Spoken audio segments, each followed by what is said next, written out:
কুমিল্লা জেলার বিশিষ্ট ব্যক্তিদের সঙ্গে মতবিনিময় করেছেন জনপ্রশাসন সংস্কার কমিশনের ৩ সদস্য। ৬ জানুয়ারি সোমবার কুমিল্লার জেলা প্রশাসক কার্যালয়ের সম্মেলন কক্ষে এ মতবিনিময় সভা অনুষ্ঠিত হয়।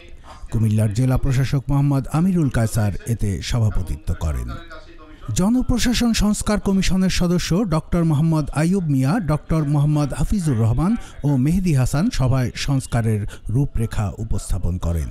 এ সময় তারা বিশিষ্টজনদের পরামর্শ ও মতামত শোনেন এবং তাদের বিভিন্ন প্রশ্নের উত্তর দেন।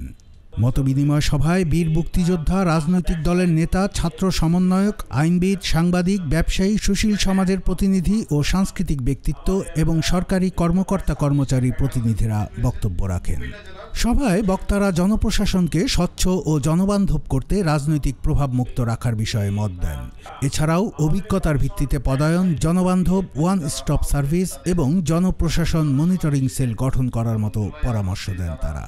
মতবিনিময় শেষে জনপ্রশাসন সংস্কার কমিশনের সদস্য ডক্টর মোহাম্মদ আইয়ুব মিয়া জানান, ওয়েবসাইটে সাধারণ জনগণ যেন মতামত ও অভিযোগ দিতে পারেন এবং মন্ত্রণালয় ও সচিবালয়ের শীর্ষ কর্মকর্তারা তা মনিটরিং করতে পারেন, সে ধরনের ব্যবস্থা নিতে কমিশনের পক্ষ থেকে সুপারিশ করা হবে। সংস্কার কমিশন জেলা প্রশাসক থেকে শুরু করে প্রশাসনের সর্বস্তরের কর্মকর্তারা যাতে জনগণের কথা শোনে এমন একটি প্রশাসনের প্রত্যাশার কথা জানান। কুমিল্লার কাগজ নিউজ ডেস্ক।